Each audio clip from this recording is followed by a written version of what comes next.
listeners, and now viewers. Welcome to another episode of the Wasps Report. Yes, that is correct. This is the first episode since, I think the second one we recorded to go live on our YouTube channel. That's the first bit of housekeeping news that we've got today. So if you're watching on YouTube, thank you very much. And if you're listening to the podcast, again, as always, thank you very much for listening. Make sure you subscribe on the iTunes Store or on YouTube for that matter, or both. You know, helps us out. Both would be the best way to do things. Here with me today to talk about Wasps against Newcastle and look ahead to Wasps against Irish, Mr. Rob Sutton. Rob, how you doing? Yeah, not bad at all. Unfortunately, I missed the game at the weekend, but it was a very good performance. Yeah, I thought it was really, really good, and it kind of showed, it put the rest of the league on notice. Really, sort of watch out, because now we're back healthy and we've got guys. You know, we've got a plethora of guys to choose from across lots of different positions. We are a threat, a real threat, and yes, Newcastle haven't been the same force they were at the start of the season in the last few weeks. But at the same time, I think, we are really, really good at, when we got everyone fit and back and ready and raring to go. Yeah, I mean, I know obviously Newcastle, I think that's 3 on the spin now they've lost, but they've only lost to, the only games they've lost this season was the last season's top 4. So, yeah, they've still won games. They've beaten Bath at the Rec, scoring 30-odd points, which is a decent effort. So, and I thought Newcastle actually played all right, especially that second quarter of the first half. They were totally dominant. And Wasps had to do some pretty good defending to stop them. Yeah, we did defend. We defended very well in that quarter. I thought. I just think that we had much more than they did in the game, and you could see that we had the we were the dominant side for much of it, and it was reflected in the tries we scored. I thought the way we attacked was a lot more cutting edge, a lot more front foot than it was at the start of the season. And we've really sort of grown back into that role, and there's been a couple of players who have been really key to that. First of them is Villy LaRue, in my opinion. I think he's really started to show some of the things that made him a World Player of the Year nominee, and that can only enhance our game. Yeah, and I think the other one is Dan Robson being back at scrum half. Yeah, I think that's such an important aspect to our playing, and I think also the forwards as well. The forwards have really, really done well, especially last week against Newcastle.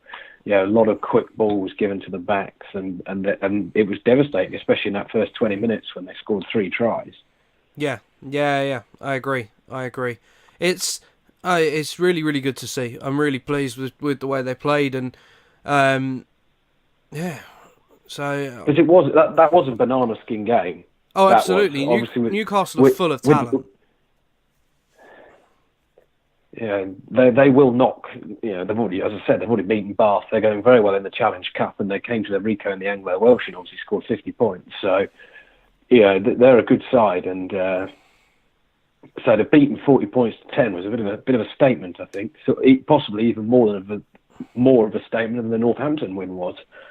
Yeah, Northampton are going backwards. Yeah, they're really not playing very well at the minute. But another guy I feel I should mention is Josh Bassett, because this kid just, since the beginning of last season, has just come on so much as a player. And even now, he's becoming and being a better player all the time. Every week he seems to be improving and showing something different and showing something better. Doing things better than he was the week before. And the try he scored was, the pace that he showed to score that try, to beat the man inside and then outside, was lightning quick to score that try. And Well, it's been one of the knocks on his game. Yeah, definitely. It was a try not that long ago. You'd have thought only Christian Wake could have scored. Yeah. And it's great because, I mean, he's been at Wasps for a while now, and it's taken him a little while to find his feet at the Premiership level, I think. And now, I mean, he's got to be knocking on the door of England selection. Yeah, I'm not sure if he'll ever quite... although, if he keeps improving, he will be at that level. Possibly not yet. No, and he's definitely been our best player, I think, this season. Not, but he's been the most consistent and the biggest sort of...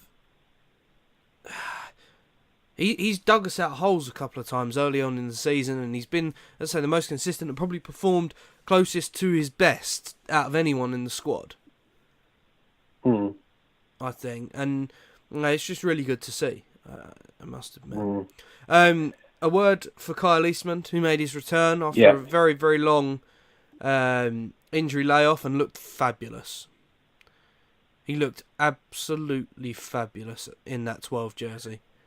I wrote an article... Go on.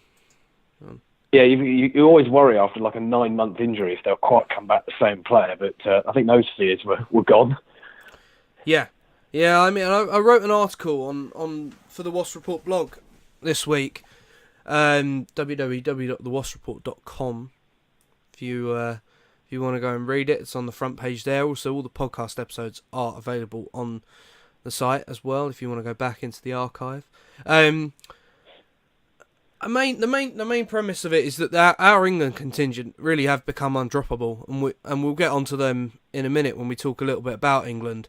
But I do think England aren't quite there when it comes to being in real contention for the World Cup. I think they need to step up a level. And for me, there's one player who could take them to that next level. And Kyle is that man. If he can consistently play without being injured and show the form that he showed at the weekend, there's no reason why he can't go to the World Cup in 2019. Being England's starter at 12... The type of facilitator that could play outside of Owen Farrell and inside of Henry Slade or inside of Jonathan Joseph. And he showed with his pace and his link-up play and his ability in defence to really put big hits in. And he's not scared of tackling big men, and he can tackle and knock big men backwards. And I think he's ready-made for the role that Eddie needs to fill in the England team.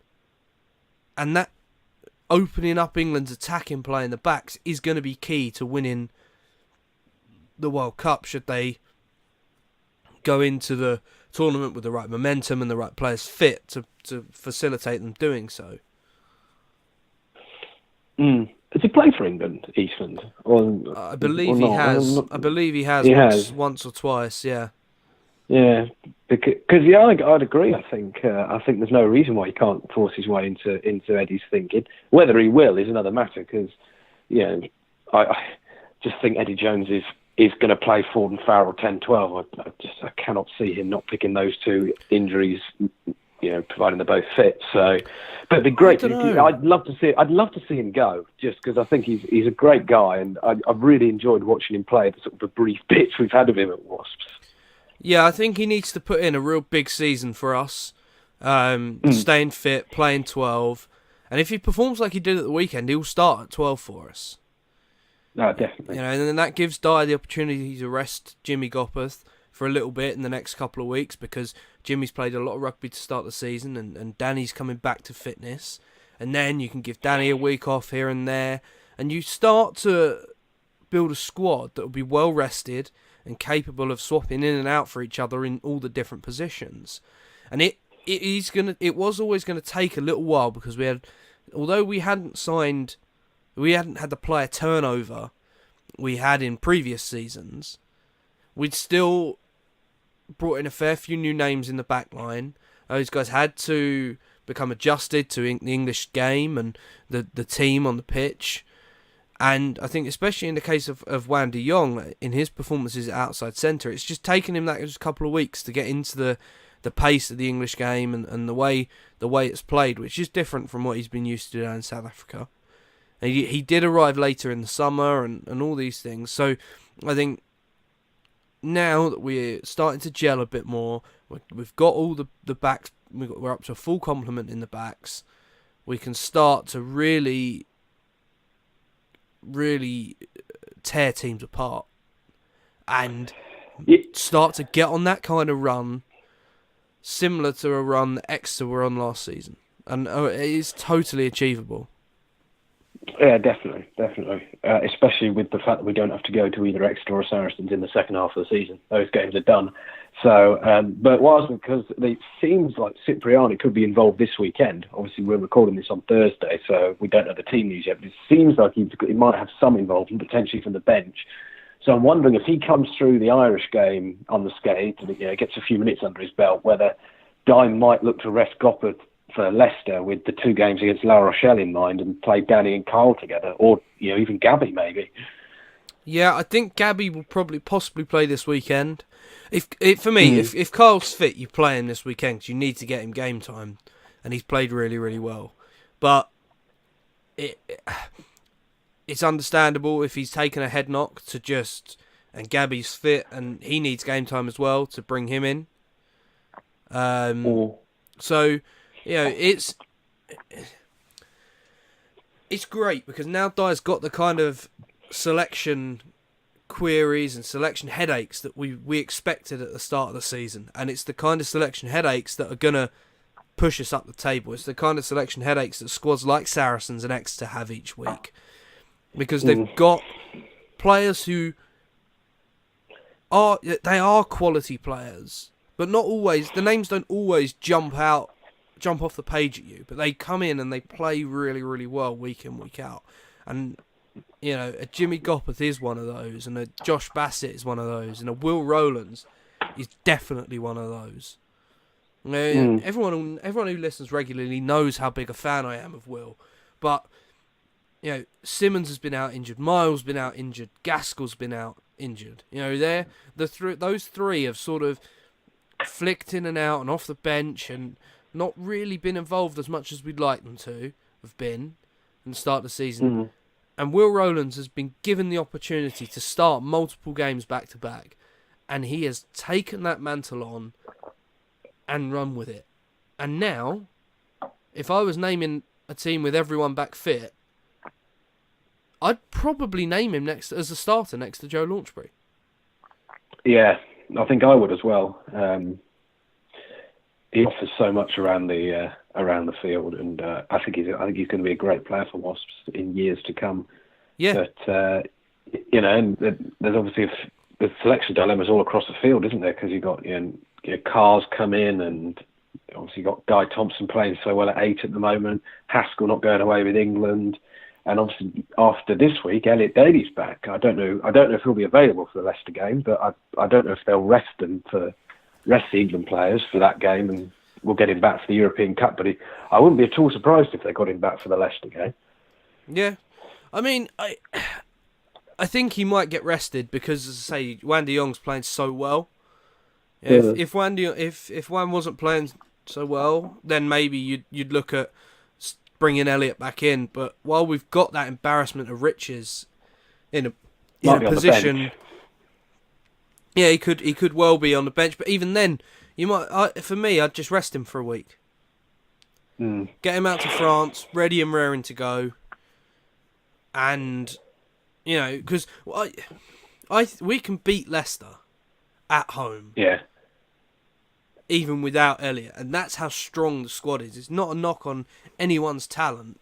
It's just that we've got so many guys capable of starting in the centres now that they're all back fit and ready to go, that we can beat Leicester without someone of Elliot Daly's quality. Which, as well as we did last year, wasn't the kind of situation we were really finding ourselves in at that time. No, it was a situation last year. You needed everybody fit. I think the issue was what we had last season. a lot of players played a lot of rugby. There wasn't as much scope for rotation last season. You think of someone like Cipriani, who I think Cipriani only missed 2 Premiership games all season or something like that. And his only time out was injury. So I think once we get everybody back fit, there is the opportunity to rest more players. Yeah, and that really derailed our season last year. Going into that Leinster quarter-final, and I don't know if we'd have won, but I think we would have been much, much more competitive had we gone into that game without guys having little niggles, and if they'd had a little bit more rest throughout the start of the season. Well, Danny wasn't fit in that game. Danny wasn't fit for about 3 months of last season, I don't think, because he was playing so far within himself. So far within the level that he can play at, and he does play at regularly, that he must have been carrying an injury. And it was an interesting piece. It's well worth going onto the Wasps website and reading the game preview for this weekend with Villy LaRue, and have him talking. You hear him talk about how the lack of confidence sometimes leads to players over trying and trying to get more done than they should, which I is something I subscribe to a lot. I think we need to be more positive about things a little bit as a fan base. And I think we are one of the better fan bases at times, but we do turn very quickly as a fan base. And I think if we can try and be more positive, try and think, these happen, these mistakes do happen sometimes, especially playing our style, the style of rugby that we play, then I think we'll be better for it. We're not as bad as Leicester and Northampton, though. Yeah, and Northampton they're the team that you play at the minute to get right. Absolutely. They really are. And I called it on the Handoff, the first episode of the Handoff on Friday night. Thank you to everyone who tuned into that. It was good fun. I said that Worcester were going to beat Northampton, and I just saw it coming as soon as I knew Francois Houard was fit. As soon as we knew that Ryan Mills was back, and with the lack of confidence around Northampton at the minute, you just knew it was happening. And Northampton need to stop this slide pretty quickly, because the league is very competitive this year. And you can easily see, if you have a bad 2-month period, that's top 6 done. Well, they've gone from bottom to top back down in 7 games. Yeah, and there's no semblance of the side that reacted to that Saracens thrashing on the opening day of the season there at the minute. No. They're not. Maybe we're not giving Piers Francis and Courtney Laws credit for the level they've been playing at, but I don't think the two of them have been playing that well this season. Or at least well enough for this drop-off to occur when they've been away with England. Yeah, I think there's serious problems there. And, I put it out on Twitter over the weekend about, looking at the run of games they've got. They've got Sale and Newcastle, their next 2 in the league. And then they've got back-to-back games against the Ospreys. If they don't win, say if they lose all 4 of those games, Jim Allen are gone by Christmas? I don't think so. I don't think that's the way that club's run. No, I suppose yeah. I think you're looking at the end of the season. If they haven't got into the Champions Cup, I think they will try and move on from him, or try and work out a way to change things. I don't think they buy into the hire and fire culture that Tigers do. The same way that Wasps are. I think it takes you get given, and most teams are. You get given the time to turn your team around after a bad patch, but for Northampton, it's just been bad patch after bad patch in the last few years. Probably since they won the Premiership. Yeah, totally, absolutely, and News came out this week that George North is heading back to Wales. I don't think he's as big a loss from a rugby playing perspective for Northampton as people are making out. I haven't seen him do anything really that notable in a Northampton shirt apart from getting Nathan Hughes sent off in that incident. No, I don't. Yeah, you're not wrong. I don't think. Yeah, they got Dan Bigger coming in next year. But apart from that, it's hard to sort of see where they go next. As it were, they need something, some sort of catalyst to kick on. But this isn't a Northampton Saints podcast. This is a Wasps podcast, and it's time to talk about the impact that our lads had on England's win over Australia. Because, in my opinion, our three lads who are in the England team at the minute won't be dropped from the England team. They are all undroppable at the minute. And I know certainly think Joe is. I know you're sitting there thinking, phenomenal. I know you're sitting there thinking, but Alex, Billy Vunipola's going to come back. But is he? You know, we're up to a point now where Nathan Hughes has started all but 2 England games in the last year at the number 8 position. Yeah, and one of those is the Ireland Grand Slam game, which he absolutely should have started. And the other's the non-cap test match against the Barbarians. Mm. This is becoming Nathan Hughes' 8 shirt, and he's doing the same kind of thing that he does for Wasps, for England. And that is running the hard yards, making the hard yards, doing the dirty jobs that no one else wants to do. And he's doing it really, really well. He has become as key a player for England as many others have. And in this autumn series where big name guys for England have failed to stand up, they've failed to make an impact, it is Nathan Hughes and it is Joe Launchbury who have done that. Launchbury was phenomenal on Saturday. You know, I agree. He was hands down by far the best player on the pitch. And I don't know how many times I've said that about Joe in England performances in recent years. It only really clicked on Saturday that he started to kind of get the recognition he deserved from a couple of people in the media. David Flatman's one of them, a guy I respect massively. His opinions are, very, very good. He just knows his rugby really well, and I think he articulates it really well as well. But there's still calls in the media to play Laws and Itoje next to one another. And I'm sorry, but outside of a couple of big hits, can someone explain to me what Courtney Laws brings to the table over Joe? Because I don't think there is anything.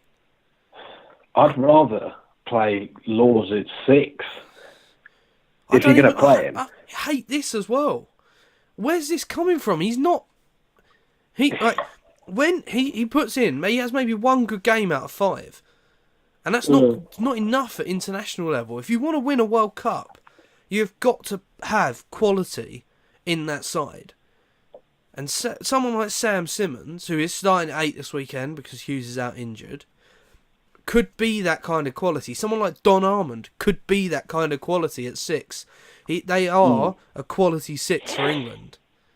This obsession with trying to get Laws, Itoje and Launchbury on the field at any one time is, it probably won't work. And outside, if you do that, you've then got George Cruz on the bench who has gone downhill an awful lot in the last 12 months. Now, he's not playing at the kind of level we've been used to, and he didn't have a good Lions story, didn't play well against Argentina. Why not have one of Laws or Itoje on the bench? The other one can last the full 80 minutes. And then you get Joe on there and you tell him to run his heart out for 60. And then at the hour mark, Joe can be completely shagged. Bring on whichever one, the other one you're leaving on the bench. and have the two athletic second rows play for the final 20 minutes. I'm wondering if Cruz is maybe done on the international front. I wouldn't say done, because done... Yeah, I don't think he's got the opportunity, if he gets his form back to the level it was at a couple of years ago, to really be pushing. But, from the start of this season, and the England internationals so far this year, there's one second row standing out above everyone else, and that's Joe Launchbury. Yeah, I don't think Maro Itoje has started this season with the same level of almost... He's just not at the level he was at last season. He's not putting in the same kind of dogged performances as he was last year. Yeah, it's almost as if it's all I wonder if caught up with him. If that's just because... Or I just wonder if that's just because he had such a short pre-season. I mean, I know obviously some of the other Lions lads are playing really well, but for a young man, that might have affected him. Yeah, I agree. I wonder.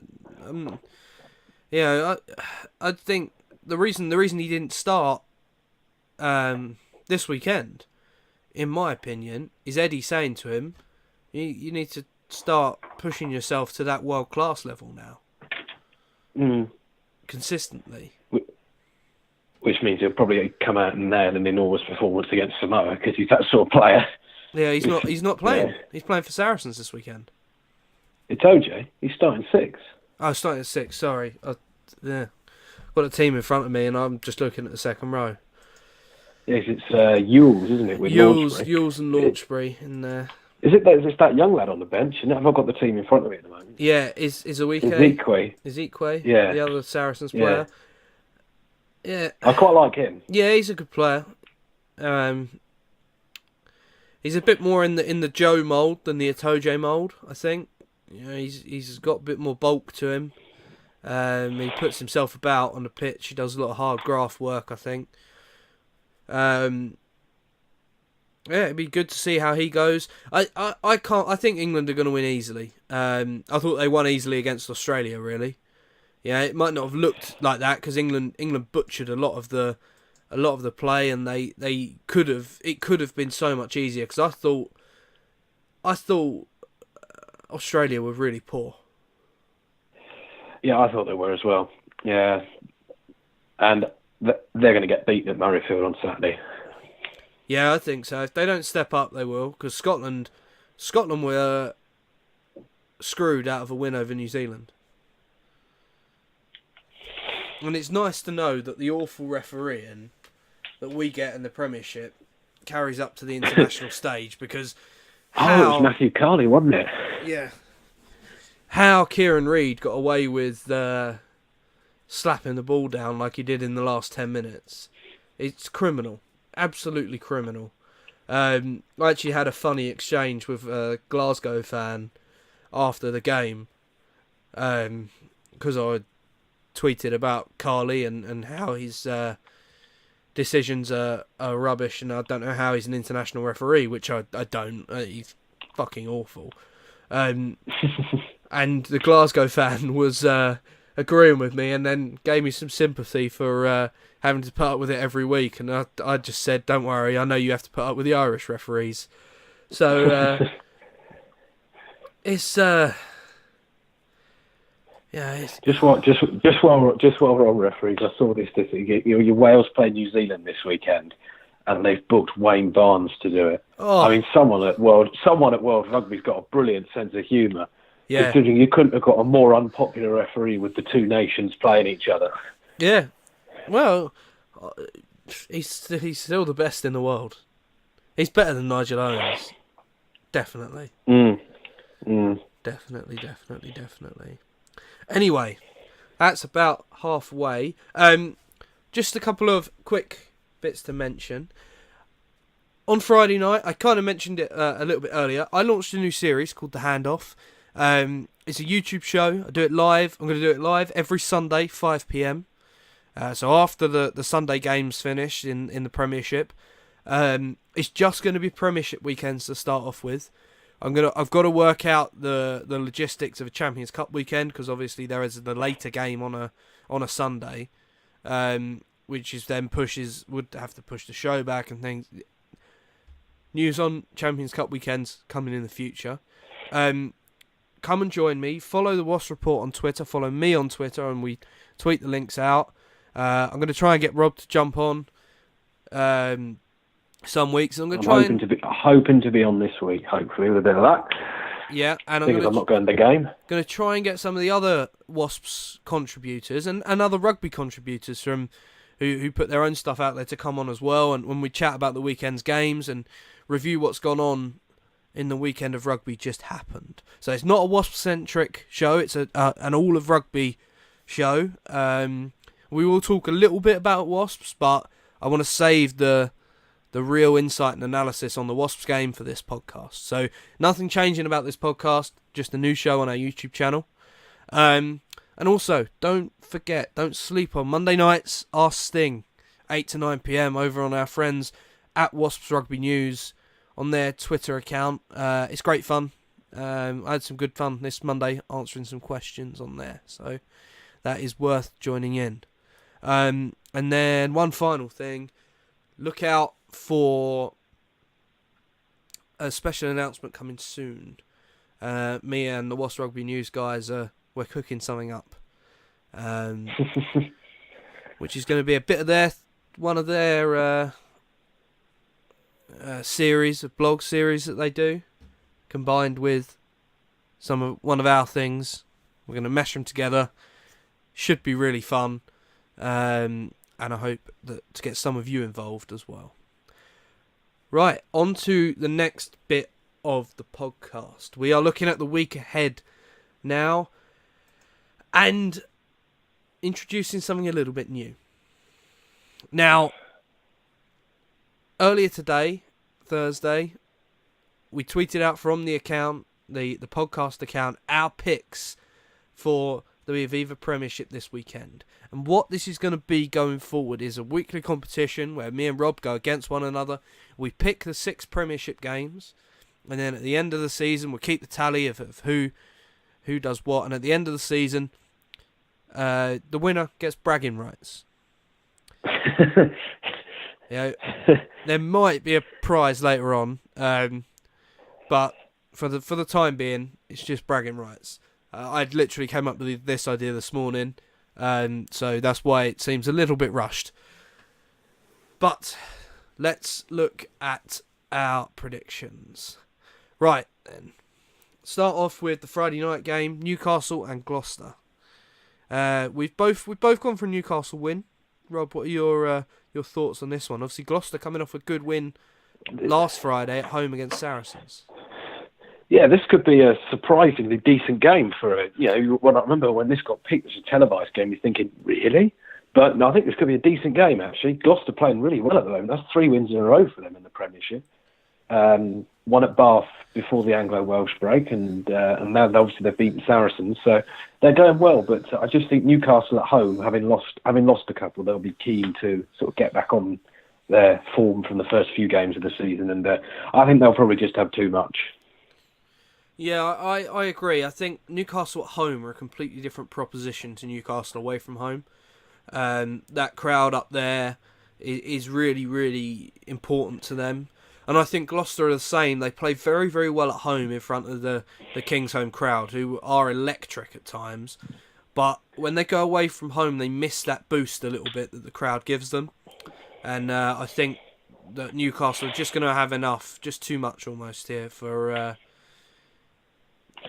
And a real shame to see another injury to Henry Trinder, who's had a terrific campaign so far for Gloucester, who's ruled out of the game. That's a big blow for them. Yeah, it certainly is. Next game up at the Rec on Saturday, Bath against Harlequins. What do you think here? I've actually gone for an away win here because I think Quins have sort of underachieved this season so far. I think they've got the makings of a good team there, and the scoreline in their defeat to Exeter last weekend was really harsh on them. Actually, they deserved at least a bonus point out of the game, and I think Bath without their internationals are not and not a particularly strong outfit. And they've not gone well at the Rec this season. I think they've only won one of their home games so far. So I think Harlequins could pinch what for them is quite a rare away win. Yeah, I think Bath this one. I think Bath because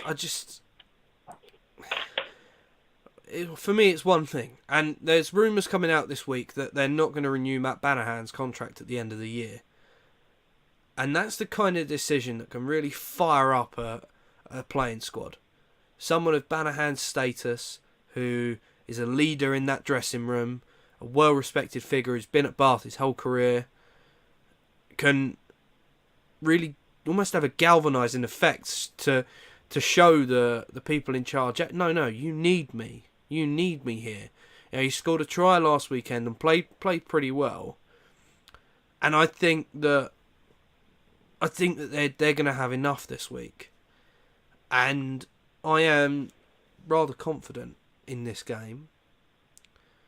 So this is going to be my lock of the week.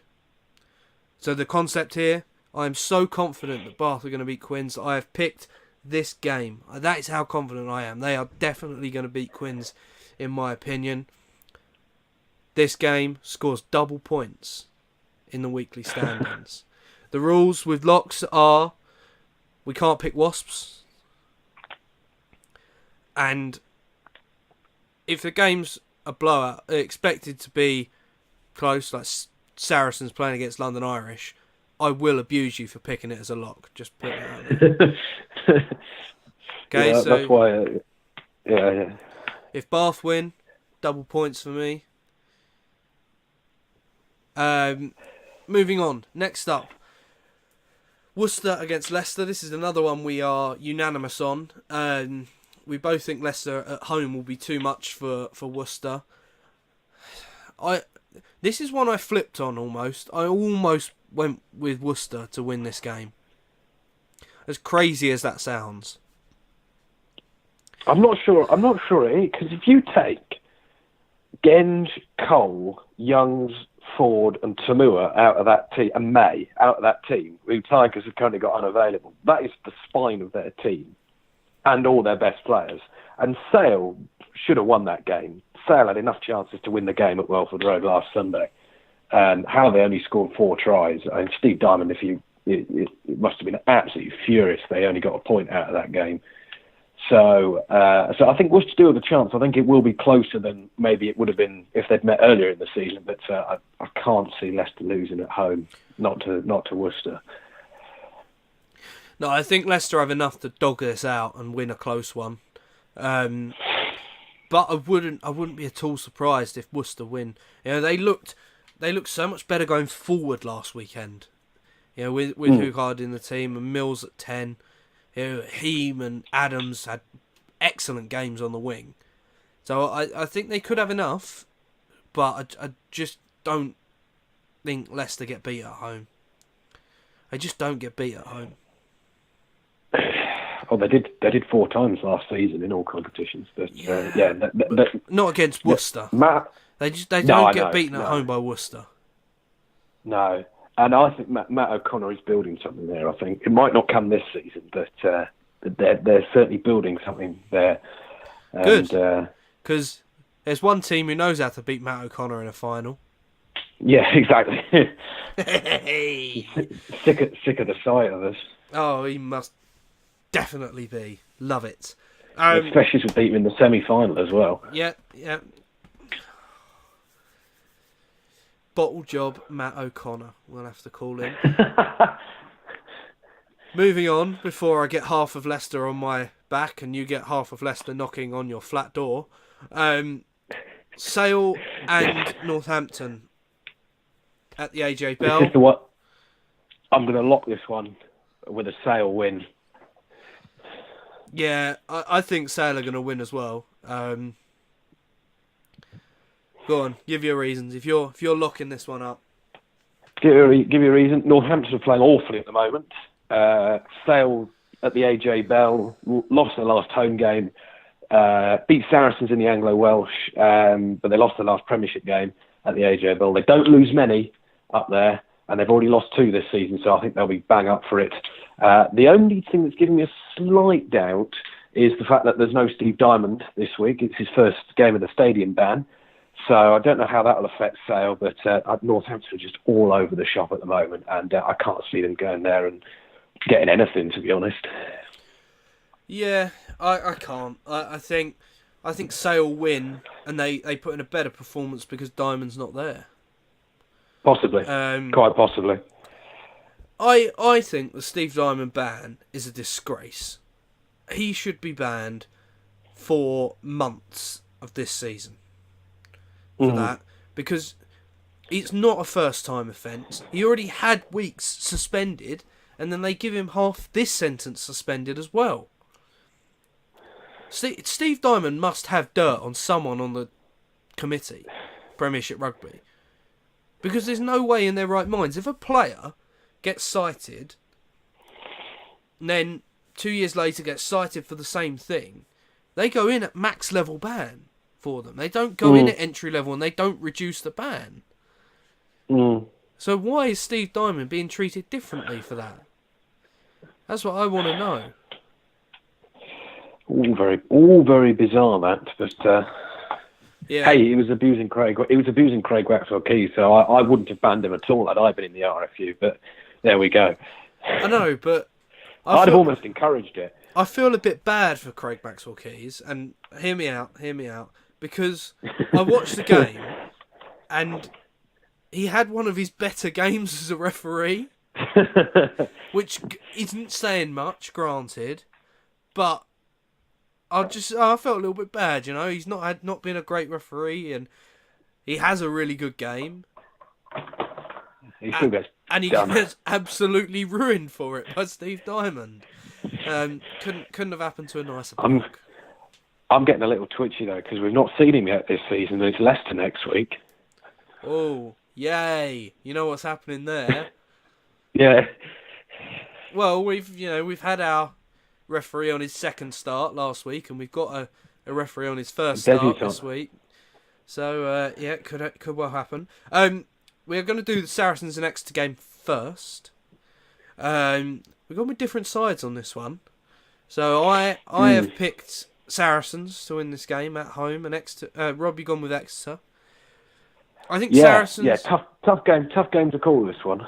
Yeah, I agree. I think Exeter are playing so well that I could see them going to Allianz Park and winning. But has anyone really gone to Allianz Park when Saracens have got Owen Farrell playing? They've got Richard Wigglesworth playing.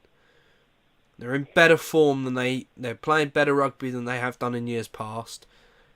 I just think they're going to have too much at home. Yeah. I mean, I don't know. Exeter are though on a serious roll though at the moment. And I mean, the interesting thing is how they go without Henry Slade. Just one, losing him could be a blow to them, and they weren't at their best against Harlequins last weekend, but they still got the job done with 5 points, and the final score was about 33-17, I think. So, they are getting the points even though they're not playing well, and they're also showing that they can win big games away from home. They went to Montpellier and won not that long ago, which is a phenomenal result for them. So, look, I think that's going to be a really good game actually on Sunday.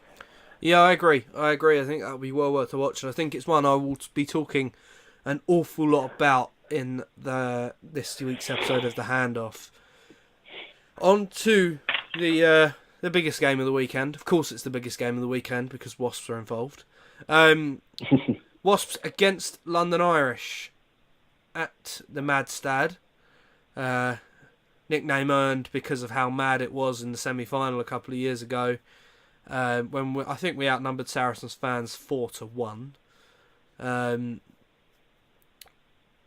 If we could have any kind of support, even half the support, travelling down there this weekend, I don't think there will be, but if we could, it would make for an amazing atmosphere. But I don't think this is going to be a routine win.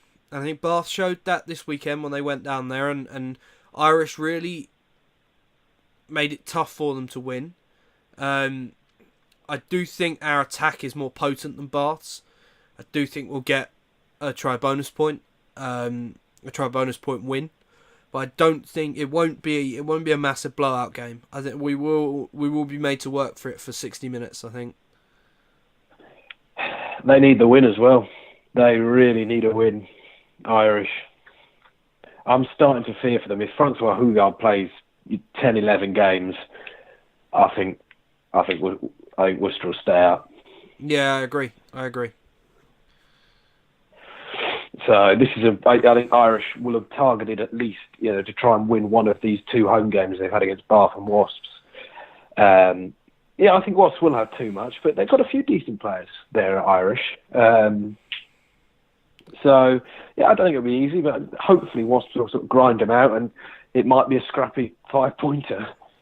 Yeah, and to be honest, I don't mind. We just need to get 5 points this weekend.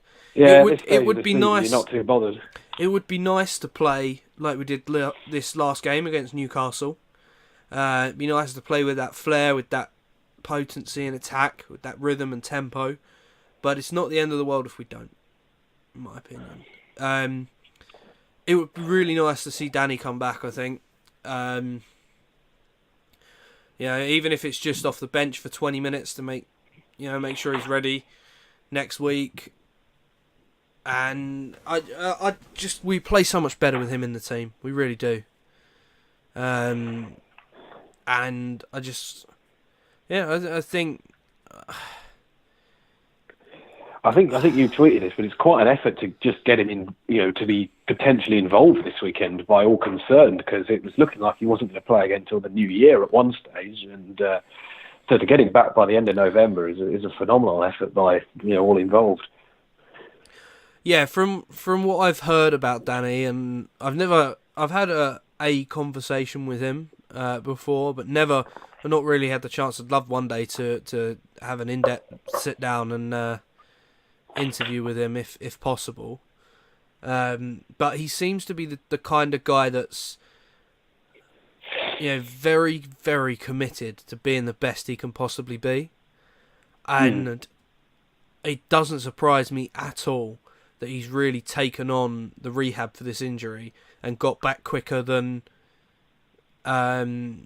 expected. But for me, you've got to praise a group of people who never ever get praised. Really, they're only sort of called out when things go wrong, and that's the Wasps medical team. Because if he is back to full fitness, those guys. And to do that, he will have had to work hard almost round the clock. So that means those guys are putting an awful commitment to get him back fit this quickly. And they put in an awful commitment year round for the club. And, to get him back on this timeline is excellent, excellent work. I agree. Yeah, and Dyer's spoken in the past about getting the best coaching and set up for the club, because it doesn't matter, there's no cap on how much you spend on coaching staff and other things. So to see people coming like this, coming back from injuries quickly, is really, really good for me. It shows me that we are putting in the effort to really be the best organisation we can be. Oh, right. Margin predictions for Wasps, London Irish. Rob, what do you think? 15, but I think it'll be pretty close for an hour. I agree it will be pretty close for an hour. I think we'll only win by about 10 points in the end. I think there's the Irish are going to put up a good big test for us, and it could be a real tough game. It's another banana skin game, isn't it? Yeah, it reminds me. I don't mean it's disrespectful to Irish, but if we are going to be a top 4, top 2 team, you do have to get through these ones. Yeah, it reminds me of what they call it in the NFL. They call it a trap game. We've got Leicester next week. It's a big game. The Rico's going to be pretty close to sold out, I think. We've got big European games. Certainly going to be 25,000. But yeah, we've got big European games coming up. We played really well last week. We've got London Irish this week. They're bottom of the table. It's the kind of game where the lads are going to have to be really switched on, because if they're not really switched on, they will lose. And I don't think that they'll struggle with that, because I think what Dyer gives them is the kind of grounded attitude to make sure that they don't that they go out there and then they win this game. And it isn't the Wasps' way anymore to go out there and lose games like this. No. Okay, I don't think... Oh, there is one thing we haven't discussed. Oh, quite a big bit of transfer news that dropped. Actually dropped whilst I was live with the pilot episode of the Handoff last Friday. Took me completely and utterly by surprise. Luckily, our friends at Wasps Rugby News broke it in the chat of my live show. So if you do a show, I do the show on YouTube Live. As me, in my camera, in my studio, that's also my bedroom, with some nice graphics up and everything. And in the chat next to it, the guys from Wasps Rugby News posted that Brad Shields has signed with Wasps starting next season. So we're not going to see him for a little while, but you'll get the chance to watch him in the upcoming Super Rugby season. And all I will say about this is, even with Charles being as good as he was, with Kirtley being as good as he was, with Villiers Leroux playing as well as he is right now, this guy could go down as the best international signing we've made in the Rico Arena years. Are you including George Smith in that? Including George Smith in that. Because he has the ability to be that good and play for us for 5 or 6 years at his peak. We're signing him at 26 at his peak. He's coming over to try and get into the England squad, so he's going to stick around. He is the kind of player that will have had 5 or 6 different teams going after him. And the fact that we've won out is huge. You see, this is what I like about this signing, is the fact that this isn't a one year big overseas name that we've had in the past 2 or 3 seasons. This seems like a long one, you know. Well, he wants to come and play for England. He wants to come and play for England. Exactly. And he is English. Well, he's got English grandmother or mother. He has an English blood relation, so he is... Yeah, it's not a residency one where he's got to come over and play for us for a few years to be able to be eligible for England. He will be eligible for England straight away. And I think he's got the game, the type of game that could be key to unlocking our back row. You know, and with James Haskell coming towards the end of his career as he is, he's freely admitted that he hasn't got long left, and I think Brad Shields is the perfect man to come in and take the mantle on from Hask. Personally, I don't want Haskell to go at the end of the season. But that's not my decision, that's the club's decision, and I trust the people who make those decisions at the club to make the right one. And I think bringing someone like Brad Shields in doesn't definitely spell the end for Haskell, but you wouldn't be alone if you were thinking that maybe we're planning for a future without him. Which for me would be a really sad thing if we are, because he's a legend at this club.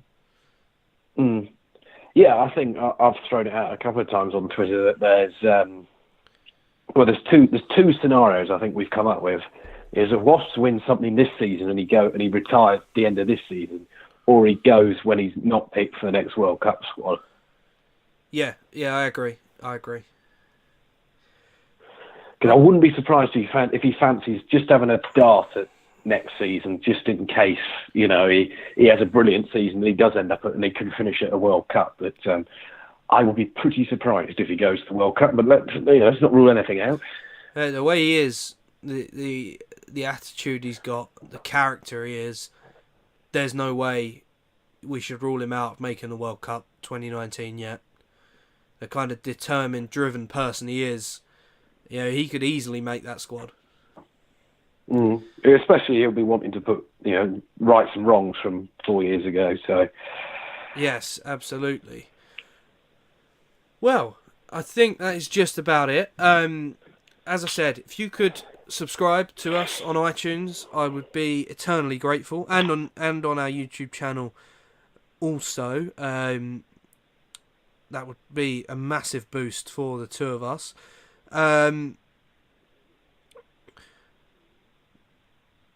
Yeah, it's been fun getting back into it. Make sure you tune in to the Handoff Sunday, 5 o'clock. We'll discuss all the weekend's action, and then next week, probably be next Thursday again. The next episode of the Wasps Report will go up, and yeah, thank you very much for listening. From all of us here at the Wasps Report, hope you have a good week. To those of you going down to Reading for the game, hope you enjoy it. And we'll be back next week. Cheers, guys.